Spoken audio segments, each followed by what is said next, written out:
नमस्कार दोस्तों, मेरा नाम है ऋषि कुमार और आप हमें देख रहे हैं रागली न्यूज़ पर। आज मैं आपको एक ऐसे केस के बारे में बताने जा रहा हूं जिसने पूरे हरियाणा को हिला दिया है। 19 साल की मनीषा, एक मासूम सी टीचर जो सिर्फ अपने सपनों को पूरा करना चाहती थी, लेकिन 11 अगस्त की शाम के बाद वो कभी घर नहीं लौटी। क्या ये आत्महत्या थी या हत्या? पुलिस कहती है सुसाइड, परिवार कहता है मर्डर। सच क्या है? सीबीआई क्यों आई और क्यों 2 जिलों में इंटरनेट बंद करना पड़ा? आज हम इस वीडियो में जानेंगे पूरी सच्चाई। पहले जानते हैं मनीषा के बारे में। हरियाणा के भिवानी जिले के छोटे से गांव ढाड़ी लक्ष्मण की रहने वाली 19 साल की मनीषा एक प्राइवेट प्ले स्कूल में बच्चों को पढ़ाती थी। दोस्तों, ये कोई आम लड़की नहीं थी। गरीब परिवार से होने के बावजूद भी वो अपने सपनों को पूरा करने के लिए मेहनत कर रही थी। उसका सपना था नर्सिंग करना। दादा राम किशन कहते हैं कि मनीषा सपनों वाली थी, मुझे सब कुछ शेयर करती थी। वो अपने परिवार की कमाने वाली अकेली थी। पिता संजय और दादा राम किशन उस पर गर्व करते थे, लेकिन कौन जानता था कि 11 अगस्त का दिन उसकी ज़िंदगी को हमेशा के लिए बदल देगा। 11 अगस्त को दोपहर 1:58 पर मनीषा अपने स्कूल से निकली। उसका कहना था कि वो सिंघानी के नर्सिंग कॉलेज में एडमिशन की जानकारी लेने जा रही है। लेकिन दोस्तों, यहीं से शुरू होती है रहस्य कहानी। शाम होते होते परिवार परेशान हो गया। मनीषा का फ़ोन नहीं आ रहा था। रात भर इंतजार, लेकिन वो नहीं आई। परिवार ने तुरंत डायल 112 पर कॉल किया और यहाँ दोस्तों आती है पहली लापरवाही की बात। पुलिस ने कॉलेज जाकर 3 नशे में धुत लोगों से पूछा और कह दिया भाग गई होगी। एफआईआर तक दर्ज नहीं की गई उसकी। क्या ये सिर्फ लापरवाही थी या और भी कुछ था? 12 अगस्त को परिवार ने मिसिंग की कंप्लेंट दी, लेकिन फिर भी एफआईआर दर्ज नहीं हुई। और सबसे चौंकाने वाली बात कि कॉलेज ने सीसीटीवी फुटेज देने से मना कर दिया। फिर आया 13 अगस्त का दिन। सिंघानी के खेत में मनीषा का शव मिला। और दोस्तों, जो हालत में शव मिला था वो किसी भी इंसान के दिल को दहला देने वाली थी। शव पर कीचड़ पड़ा हुआ था, घास, चेहरा बुरी तरह से क्षतिग्रस्त था, आंखें गायब थी, गला कटा हुआ लगता था। ऐसी हालत देखकर कोई भी कहेगा कि ये मर्डर है। परिवार चीखा चिल्लाया, ये हत्या है, रेप मर्डर है। पुलिस ने बीएनएस 103 के तहत मर्डर केस दर्ज किया। लेकिन दोस्तों, यहीं से कहानी में आता है पहला ट्विस्ट। पोस्टमार्टम रिपोर्ट आई भिवानी सिविल हॉस्पिटल से, और जो बात निकल कर आई वो सबको चौंका देने वाली थी। रेप नहीं हुआ था, गले में कोई कट मार्क्स नहीं थे, तो फिर इतनी बड़ी क्षति कैसे? डॉक्टरों ने बताया कि ये सब गैंगिंग से हुआ था, यानी जानवरों के काटने से। 102 दिन तक खेत में पड़ा हुआ था। लेकिन सबसे बड़ा सवाल ये था कि बिसरा में जहर मिला, कीटनाशक का जहर। जी सर, हाँ जी डॉक्टर साहब, एक मनीषा की डेड बॉडी मिली थी भिवानी जिले में। उसको पोस्टमार्टम यहाँ पीजीआई में हुआ, तो क्या पोस्टमार्टम रिपोर्ट में क्या कुछ तथ्य सामने आए? देखिए, पोस्टमार्टम इसका भिवानी में भी हुआ था, यहाँ भी पोस्टमार्टम के लिए आई थी। जो टेस्ट लिए गए, जो किए गए, जो विसरा हमने भेजी थी उसमें पॉइजन आया है। पॉइजन के जो भी टेस्ट टुकड़े भेजे सब में पॉइजन आया है। और जो डाउट क्रिएट किया गया था भाई इसके साथ सेक्सुअल असॉल्ट हुआ हो या कुछ हो, तो उसकी रिपोर्ट आई है। सीमेंट वगैरह कुछ नहीं मिला, कोई ऐसा नहीं मिला। कोई तेजाब चेहरे पर डाला गया हो ऐसा था, वो बाल भेजे गए थे, उसकी रिपोर्ट भी आई है, उसमें भी कोई ऐसा चीज़ नहीं मिली केमिकल इसकी। अच्छा, शरीर पे कुछ चोट के निशान मिले? नहीं, चोट के जानवर के जो चोट मार्क्स वगैरह, स्ट्रगल मार्क कुछ नहीं था। घुटने पे जो छोटे छोटे 2 निशान मिले गए हैं, वो टेस्ट के लिए भेज दिए इन्होंने कि कोई चोट मिल जाए। बाकी जो लेडी के अंग के सारे टुकड़े जो चेक किए गए, कोई चोट के निशान नहीं थे। ये जो निशान गर्दन पे थे ये इरेगुलर थे, मतलब जैसे कोई काटेगा कुछ तो शार्प आते हैं, तो ये जैसे खा रखे हो ना, ऐसे ये निशान आए हुए थे। तो ये माना जा सकता है कि किसी कीड़ों ने ग्नेविंग इफेक्ट का जिक्र पोस्टमार्टम रिपोर्ट में आया है। किसी का ग्नेविंग इफेक्ट, जंगली जानवर जो होते हैं वो देखो ऐसा है कि डेड बॉडी पड़ी है जंगल में, कहीं पड़ी है, कोई उसको काटे तो वो तो एक पॉसिबिलिटी तो उसमें ज़्यादा वही लिखी गई है कि इरेगुलर है। एक रेगुलर सरफेस से कोई काटेगा ना तो शार्प निशान आते हैं। जो इसकी हड्डियाँ टूटी हुई थी वो भी इरेगुलर थी गर्दन की, मतलब एक होता है जो फोरेंसिक एक्सपर्ट मेरे साथ बैठे थे, उन्होंने एक्सप्लेन किया सारा, तो वो चीज़ें इरेगुलर थी। मतलब ऐसा नहीं कि कोई चीज़ें काट दें वो हो जाए। लेकिन जो थ्योरी चल रही है मीडिया में भी चल रहा है, कई जगह चल रहा है कि गला रेत कर हत्या की गई होगी, वो पॉसिबिलिटीज नहीं वो नहीं है, इसमें नहीं आई है, क्योंकि पॉइजन आई है। पॉइजनिंग है। देखो वो जो निशान मिले हैं फोरेंसिक एक्सपर्ट ने बताया है, वो ये कहते भी वहाँ पे कोई भी वाइल्ड एनिमल घूम रहा हो उसने कर लिया हो। अच्छा, जो भिवानी में जो पोस्टमार्टम रिपोर्ट आई और आपके यहाँ जो वो मैच कर रहे, तो देखो जो इंजरी है वो लिखी जाती है, बाकी टुकड़े उन्होंने भेजे थे, कुछ हमने भेज दिए। एक रिपोर्ट अभी आनी और बाकी है, वो बहुत प्राइमरीली बहुत ज्यादा नहीं, जो भी हमने डाउट किया है कि ये चोट का निशान है, जिसे काटने का निशान है, कि ये पहले का है बाद का है, उस पर कोई डाउट ना रहे, तो उसको हमने निपटाने के लिए 3-4 दिन में रिपोर्ट आ जाएगी उसकी। पर जो पॉइजन आ गया, सारे टिश्यूज में पॉइजन आया है, जो मेरे ख्याल पुलिस ने जो बता रहे थे कि रिकवर भी किया है दुकान से, जो भी है देखो वो पुलिस का काम है, हम तो उस पर टॉक्सिकोलॉजी रिपोर्ट जो आई है, हाँ। उसमें किस किस्म का पॉइजन मिला है? मैं बताता हूँ आपको। क्रोटोफोस, छिड़काव में यूज होता है। हाँ, ऑर्गेनोफॉस्फोरस है, मोनोक्रोटोफॉस इंसेक्टिसाइड है, जो हाई कंसंट्रेशन में होता है और बॉडी में जाएगा तो नेचुरल है।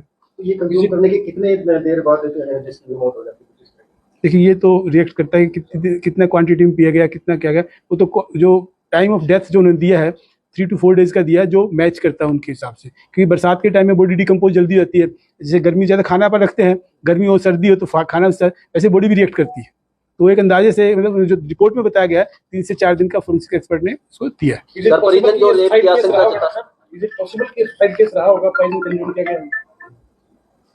देखिए ये तो हम नहीं कमेंट कर सकते, क्योंकि कोई खिलाया गया हो वो तो बड़ा मुश्किल होता है। कि पॉइजन मिला है। हाँ बिल्कुल, मैंने आपको बताया मोनोक्रोटोफॉस कैनेटिक वाइस चांसलर का फोन है, एक मिनट वाइस चांसलर का फोन।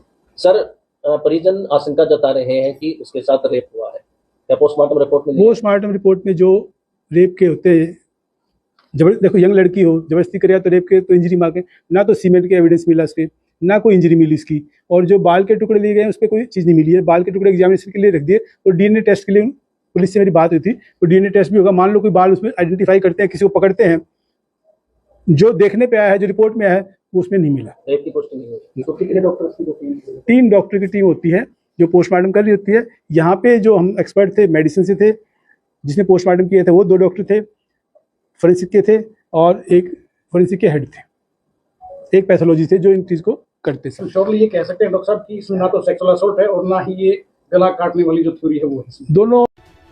अब पुलिस की थ्योरी बदल गई, सुसाइड, लेकिन परिवार मानने को तैयार नहीं था।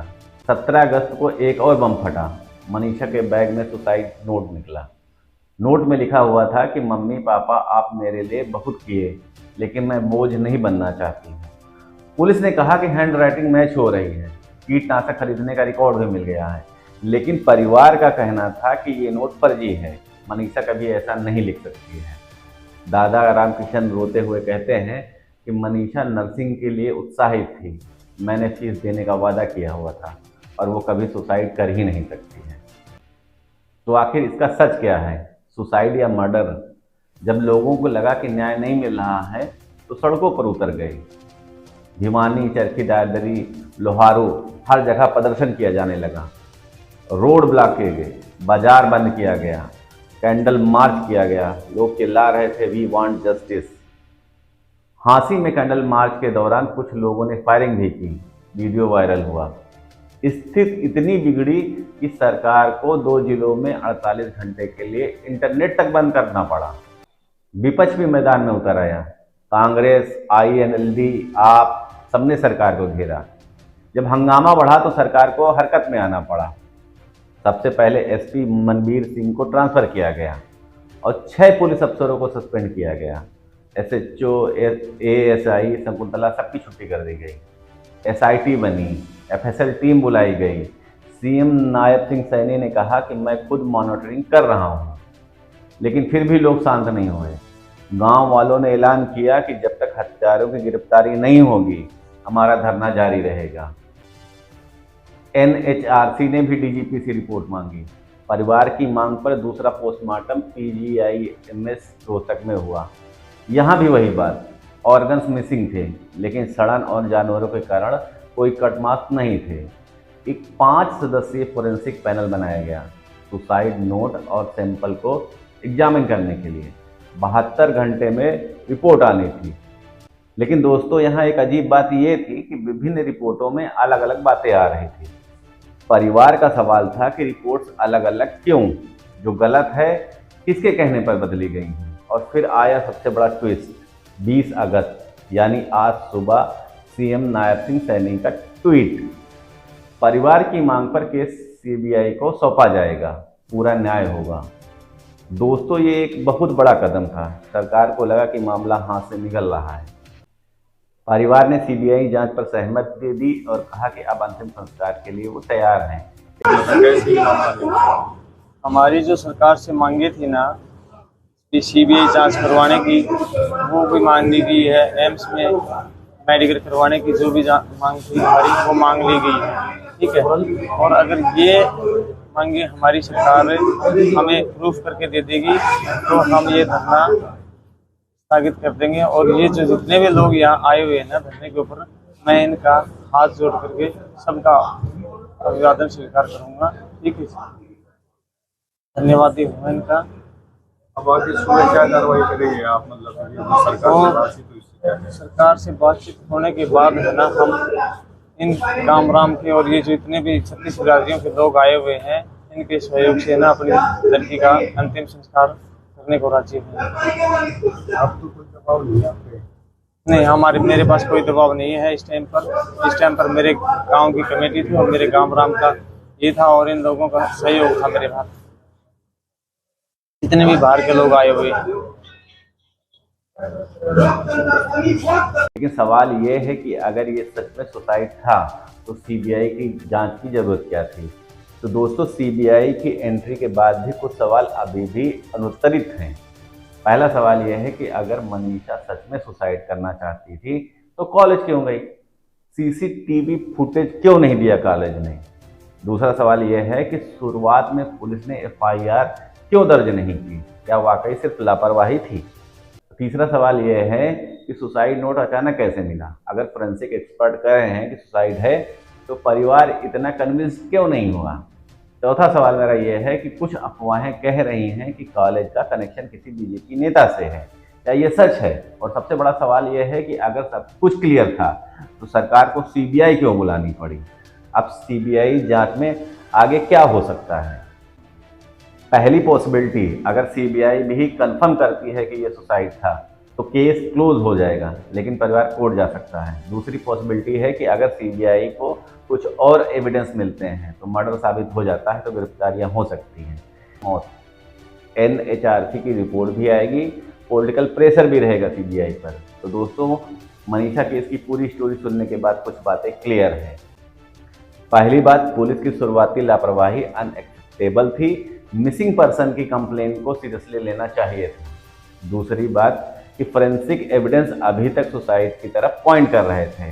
तीसरा में पॉइजन, सुसाइड नोट का हैंडराइटिंग मैच होना, ये सब सुसाइड थ्योरी को सपोर्ट करते हैं। लेकिन तीसरी बात, परिवार का विश्वास टूटा हुआ है और जब तक फैमिली ट्रस्ट नहीं करती है तो क्लियरली कहीं ना कहीं इन्वेस्टिगेशन में कमी रही है। चौथी बात, सीबीआई इन्वेस्टिगेशन एक अच्छा कदम है, अब हमें इम्पोर्टिकल जांच मिलेगी। लेकिन सबसे इम्पोर्टेंट बात है कि सुसाइड हो या मर्डर, एक 19 साल की लड़की का जाना ये ट्रेजेडी है। मनीषा के सपने अधूरे रह गए हैं।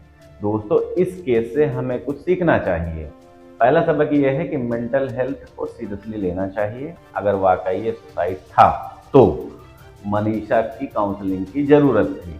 दूसरा सबक यह है कि पुलिस को मिसिंग पर्सन कंप्लेंट को सीरियसली लेना चाहिए था, हर घंटा वैल्यूएबल होता है। तीसरा सबक यह है कि इन्वेस्टिगेशन ट्रांसपेरेंट होनी चाहिए थी। जब फैमिली को डाउट था तो क्लियरली कम्युनिकेशन गैप था। और सबसे बड़ी ज़रूरी बात कि हमारी बेटियां सेफ फील करें, चाहे वर्क प्लेस हो, कॉलेज हो या कहीं भी, सेफ्टी फर्स्ट प्रायोरिटी होनी चाहिए। तो दोस्तों ये थी मनीषा केस की पूरी कहानी।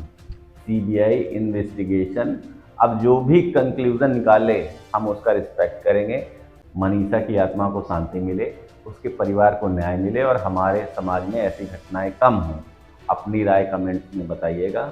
वीडियो हेल्पफुल लगी हो तो लाइक करें, सब्सक्राइब करें। हम लाते रहेंगे ऐसी डिटेल इन्वेस्टिगेशन। मैं ऋषि कुमार राजवी न्यूज़ के साथ था। अगले वीडियो में मिलते हैं। जय हिंद, जय भारत।